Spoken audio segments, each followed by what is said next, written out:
Contrairement à une idée couramment répandue, le prix réel de l'énergie, depuis qu'on en utilise, n'a pas augmenté, il a considérablement décru. Qu'est-ce que le prix réel? Qu'est-ce que le prix réel?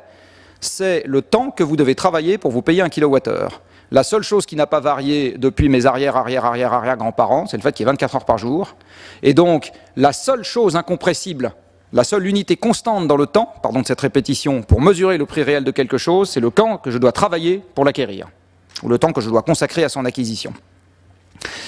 Toute autre unité monétaire est trompeuse, et en particulier le prix en monnaie courante, et même le prix en monnaie constante, parce qu'il faut ramener ça à ce que les gens gagnent, et si la fiche de paye augmente plus vite que le prix en monnaie constante, le prix réel n'a pas du tout augmenté, il a baissé.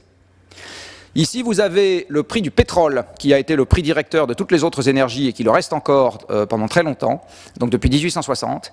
Et vous voyez qu'en monnaie constante, le prix du baril de pétrole, entre 1880, là il était concurrent de l'huile de baleine, donc il a décru à peu près comme le prix de l'huile de baleine. Entre 1880 et 1970, le prix du baril de pétrole est resté relativement stable aux alentours de 20 $ en monnaie constante, pendant que dans le même temps, la fiche de paye du consommateur occidental était multipliée par 15 à 20. Ça revient à dire que le prix du litre de pétrole, en termes réels, a été divisé par 15 à 20.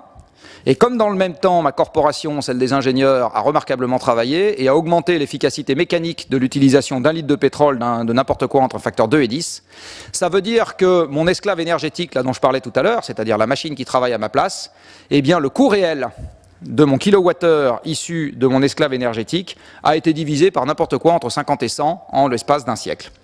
Maintenant, si vous prenez le prix de n'importe quel objet qu'on peut acquérir aujourd'hui, une table, une chaise, une paire de lunettes, une chemise, etc., et qui existait déjà il y a un siècle, vous vous rendrez compte que son prix réel, c'est-à-dire exprimé en temps de travail, a été divisé par un facteur 50 à 100. C'est ça l'augmentation du pouvoir d'achat. C'est très exactement ça l'augmentation du pouvoir d'achat. Donc l'augmentation du pouvoir d'achat peut se ramener en première approximation à la baisse du prix réel de l'énergie.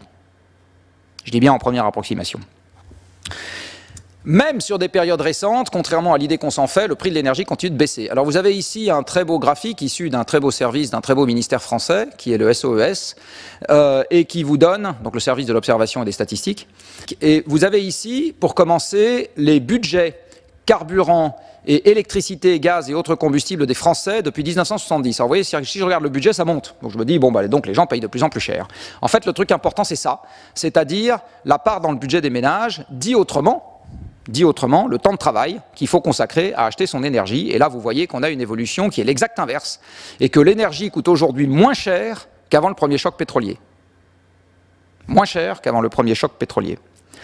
Donc, contrairement, encore une fois, à une idée couramment répandue, et ça appuiera une partie des réponses que je vais vous faire un peu plus tard, l'énergie ne vaut pas de plus en plus cher, elle vaut de moins en moins cher. En fait, elle est passée de rien à encore moins.